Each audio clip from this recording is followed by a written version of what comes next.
నమస్కారం అండి. నేను doctor Rubina Vangara PHC medical officer. So, 21 రోజున దేశవ్యాప్తంగా దీపావళి పండుగ ఘనంగా జరుపుకుంటున్నాం.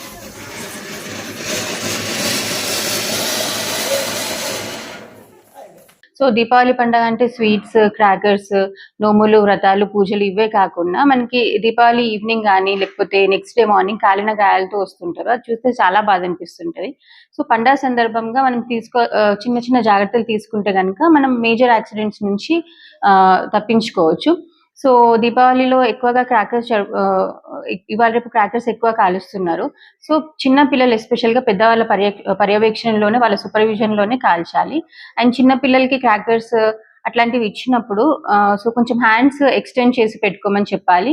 So, cotton clothes full hands వేసుకునేలాగా చూసుకోవాలి. ఇఫ్ పాసిబుల్ స్పెట్స్ పెట్టుకోమని చెప్పాలి. అండ్ అట్లానే ఏదో అంటే సినిమాలో చూపించినట్టు హీరోయిజంకెళ్ళి చేతుల్లో కాల్చడం అట్లాంటివి చేయరాదండి. అండ్ చిన్న పిల్లలు ఎస్పెషల్‌గా పెద్ద పెద్ద క్రాకర్స్ వాటి జోలికి వెళ్ళకుండా ఉండడమే మంచిది. సో, ఇన్ కేస్ ఒకవేళ కాలిన గాయం అయినట్లయితే దాన్ని వాటర్‌లో రన్నింగ్ వాటర్‌లో ఒక 10 మినిట్స్ ట్యాప్ కింద ఉంచడం గానీ, లేదంటే వాటర్‌లో పెట్టడం గానీ చేయాలి. సో, చాలా మంది ఏమనుకుంటారు అనంటే నీటిలో పెడితే బ్లిస్టర్ ఫార్మ్ అవుతది. బొబ్బ కడతది. సో, అది అట్లా అవ్వకూడదు అని పేస్ట్ గానివ్వండి, ఇంట్లో నెయ్యి, కొబ్బరి నూనె, పసుపు ఇట్లాంటివి రాస్తుంటారు. సో, ఇట్లాంటివి ఏం రాయకూడదండి. ఫస్ట్ వాటర్‌లో 5, 10 మినిట్స్ ఉంచడం ద్వారా మనకి జస్ట్ సూపర్ఫిషియల్ లేయర్స్ మాత్రమే డ్యామేజ్ అవుతాయి.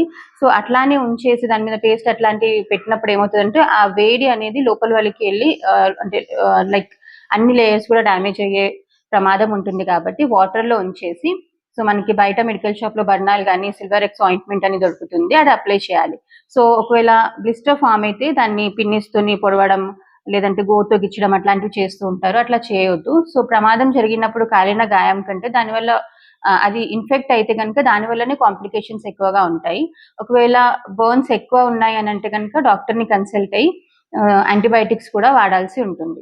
సో, ఇంకొకటి ఈ 1000 వాళ్ళ అట్లా హై సౌండ్స్ ఉన్న క్రాకర్స్ కాల్చుతున్నప్పుడు హార్ట్ పేషెంట్స్ కానివ్వండి, ముసలి వాళ్ళు, గర్భిణీ స్త్రీలు కొంచెం ఇంట్లోపల ఉండడం అట్లా చేయాలి. దానివల్ల కొంచెం గుండె దడలాగా, పాల్పిటేషన్స్ లాగా వస్తుంటాయి కాబట్టి కొంచెం అవాయిడ్ చేయడమే బెటర్. అదే కాకుండా ఆస్తమా పేషెంట్స్ కానివ్వండి, చిన్న పిల్లలు, వృద్ధులు, సీఓపీడీ ప్రాబ్లమ్ ఉన్న వాళ్ళు మాస్క్ ధరించడం గానివ్వండి, లేదంటే మధ్య మధ్యలో ఫ్రెష్ ఎయిర్ కోసం ఇంట్లోపలికి వెళ్ళడం అట్లా చేయాలి. ఎక్కువగా రసాయనాలు అంటే పీలుస్తున్నప్పుడు కొంచెం సఫకేటింగ్ లాగా ఉంటే గనక మాస్క్ వేర్ చేయడము, లేదంటే ఆ ప్లేస్ నుంచి కొద్దిసేపు దూరంగా ఉండడం అట్లాంటివి చేయడం బెటర్.